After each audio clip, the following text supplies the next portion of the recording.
Hello, this video explains how to complete section B, the pairwise comparison.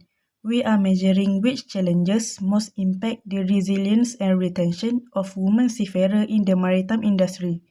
For the step 1, in each row, you will see two challenges, one on the left and one on the right.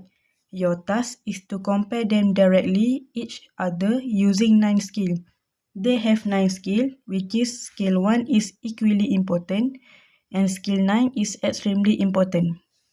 For example, if you believe that harassment and bullying challenge is strongly important, compare than gender-based discrimination, so you have to tick at the right side. And you choose the skill that you want and most suitable. For my answer, I choose skill 5, so I will tick at the box 5. You have to tick one box only in every row. That's all. Thank you.